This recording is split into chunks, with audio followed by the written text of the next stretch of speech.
హరి ఓం. జై శ్రీమన్నారాయణ. మీ హరగోపాల్.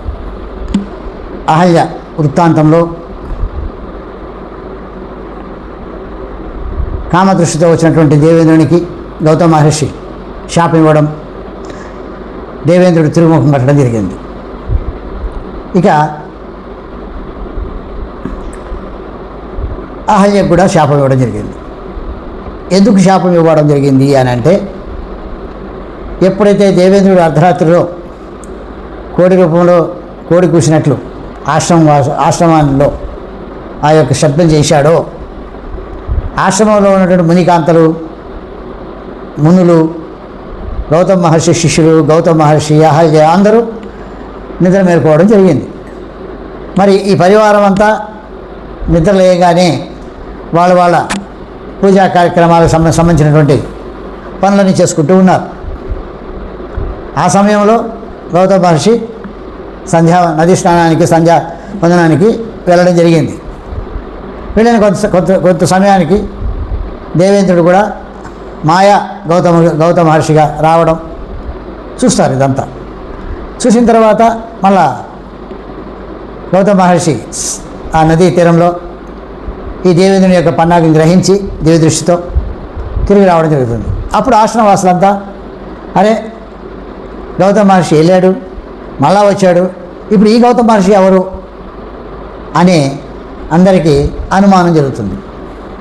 ఈ అనుమానం నివృత్తి కోసమే అక్కడ అందరూ చెవులు కొరుకోవడం, గుసగుసలాడడం, గౌతమ మహర్షి యొక్క ఆ యొక్క కుటీరంలో ఏదో జరిగింది అని రకరకాలుగా అనుకుంటూ ఉండడం గ్రహించినటువంటి గౌతమ మహర్షి తన భార్య అయినటువంటి అహల్యను సాధారణంగా ఆహ్వానిస్తే ఏమీ అనకపోతే, అక్కడ ఆశ్రమ అధినేతకు ఒక రూలు, శిష్య పరివారం కథ మరొక రూలు అని రకరకాలుగా చెప్పుకుంటారు. ఇది లోకో భిన్న రుచి. ఈ కారణంగా ఇది అంతా ఆలోచించి గౌతమ మహర్షి అహల్యకు కూడా శాపం పెట్టడం జరుగుతుంది. అసలు అహల్యను తాకితే భస్మైపోతారు పరపురుషుడు. ఆ విషయం దేవేంద్రుడు కూడా తెలుసు. అహల్య మహాసాధ్వి, వచ్చినవాడు దేవేంద్రుడు అని కూడా గ్రహించగలిగే శక్తి ఉంది ఆమెకి. అలాంటి స్థితిలో గౌతమ మహర్షికి తెలుసు తన భార్యకు ఎంత శక్తి ఉన్నది అనేది కూడా. అక్కడ ఏమి జరగలేదనే సంగతి కూడా తెలుసు. అయితే ఆశ్రమ వాటికలో ఉన్నటువంటి మిగతా వారంతా కూడా వాళ్ళకు తెలియదు. వాళ్ళు రకరకాలుగా పరిపరి విధాలుగా భావిస్తున్నారు. కాబట్టి తన భార్య అయినటువంటి అహల్యను కూడా శాపగ్రస్తురాలుగా చేస్తారు. ఏ విధంగా చేస్తాడు? రాయిగా మాత్రం కాదు. రాయిగా చేస్తే వచ్చిన వాళ్ళంతా ఈమె అహల్య పనికిమాలిన పని చేసింది, అందుకే రాయి అయిపోయింది అంటారు. ఇదంతా గ్రహించి ద్రవరూపం కాకుండా, వాయురూపం కాకుండా, ఘనరూపం కాకుండా ఆశ్రమంలోనే సంచరిస్తూ ఉండమని శాపం పెడతాడు. ఎందుకు? లోకుల యొక్క ఆ కాకుల్లాంటి సూటిపోటి మాటలు వినకూడదనే ఉద్దేశంతోనే. ఎంత చెప్పినా అరే మీ అమ్మగారు అహల్య చాలా గొప్ప వ్యక్తి, మహాసాధ్వి అంటే వింటారా? వినరు. ఎందుకనంటే వాళ్ళు అలాంటి వాళ్ళే, ఆ విధంగా భావిస్తారు అంతే. అలాంటి వాళ్ళుగా తప్పు. వాళ్ళు ఆ విధంగా అనుమానించేందుకు అవకాశం కలిగింది అక్కడ. కాబట్టి ఈ అవకాశాన్ని పక్కకి తీసుకురావాలి అని అంటే ఇలా శాపం పెట్టడం జరిగింది.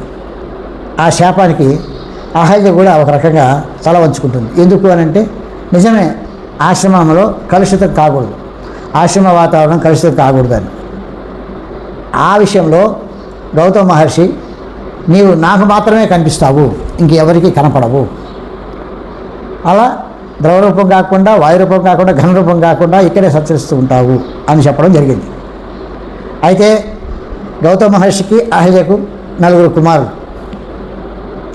మరి తెల్లలేని పిల్లలు అయిపోతారు కదా, వాళ్ళని ఏం చేయాలి అని గౌతమ మహర్షి ఆలోచించి పరమ భక్తుడైనటువంటి మహావిష్ణువుకు పరమ భక్తుడైనటువంటి జనక మహారాజు కొలువులో పూజా కార్యక్రమాలు నిర్వహించుటకు, యజ్ఞాలు చేయుటకు, గొప్ప గొప్ప వారికి సేవలు చేయుటకు అక్కడ ఆ నలుగురు పిల్లల్ని తీసుకెళ్ళి విషయం వివరించి జనక మహారాజు సన్నిధిలో ఏర్పాటు చేస్తాడు.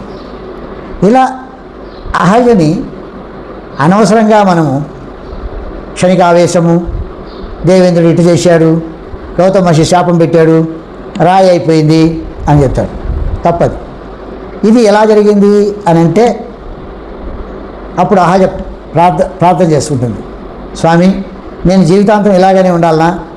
అటు మీకు అటు పిల్లలకు సేవ చేసే భాగ్యం నాకు లేదా అని పరిపరి విధాలుగా బాధపడుతూ గౌతమ మహర్షిని వేడుకుంటే అప్పుడు గౌతమ మహర్షి అంటాడు, పరమపురుషుడైనటువంటి మహావిష్ణువు ఈ యొక్క ఆశ్రమ సన్నిధానంలోకి వచ్చినప్పుడు నీవు తిరిగి ఆ శరీరాన్ని, అశరీరంగా ఉన్నటువంటి శరీరాన్ని, నిజస్వరూపాన్ని నీవు తీసుకుంటావు అని ఆ యొక్క శాపానికి విముక్తి కలిగిస్తాడు గౌతమ మహర్షి.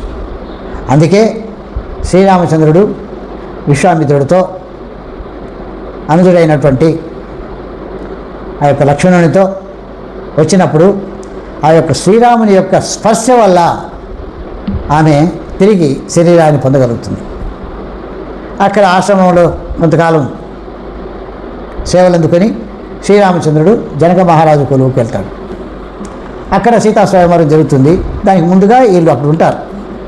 ఉండినప్పుడు ఆ జనక మహారాజు శ్రీరామచంద్రుడు వచ్చాడు, విశ్వామిత్రుడు వచ్చాడు, లక్ష్మణుడు వచ్చాడని చెప్పి వాళ్ళ ముగ్గురికి పరిచర్య చేయుటకు ఈ గౌతమ మహర్షి యొక్క పిల్లల్ని అక్కడ ఏర్పాటు చేస్తాడు. అప్పుడు ఆ నలుగురు పిల్లలు శ్రీరామచంద్రుడికి చెప్తారు, అయ్యా, మీ గురువు గారు ఎవరో కాదు, ఆయన ఋషే కాదు, ఆయన రాజఋషి అని ఆ యొక్క విశ్వామిత్రుని యొక్క చరిత్రను శ్రీరామచంద్రుడు వానికి వివరించడం జరుగుతుంది. అలాగే మీరు మా ఆశ్రమానికి వెళ్ళి వస్తున్నారు కదా, అక్కడ మా తండ్రి గారు ఎలా ఉన్నారు అని చెప్పినప్పుడు శ్రీరామచంద్రుడు చెప్తాడు, అయ్యా, మీ తల్లిగారు మహాసాధ్వి. అప్పుడు ఆ నలుగురు పిల్లలు చలించిపోతారు. అవునా, అంత గొప్పనా అని తన తల్లిని గురించి చాలా గొప్పగా ఆనందపడతారు. ఎందుకు? సాక్షాత్ మహావిష్ణువు స్వరూపమైనటువంటి శ్రీరామచంద్రుడే అహల్యకు నమస్కరిస్తాడు. అహల్య శ్రీరామచంద్రుని పాద నమస్కారం చేస్తుంది. ఆ నమస్కారంలోనే అహల్య యొక్క గొప్పతనాన్ని వివరిస్తాడు. చేయని తప్పుకు భయంకరమైనటువంటి ఘోరమైనటువంటి శిక్షను అనుభవించింది మీ అమ్మగారు. అందుకే ఆ ఒక్క గొప్ప మహాసాధ్వికి నేను శిరస్సు వంచి నమస్కరించాను అని పిల్లలకి చెప్తే పిల్లలు చాలా ఆనందపడతారు. హరి ఓం. జై శ్రీమన్నారాయణ.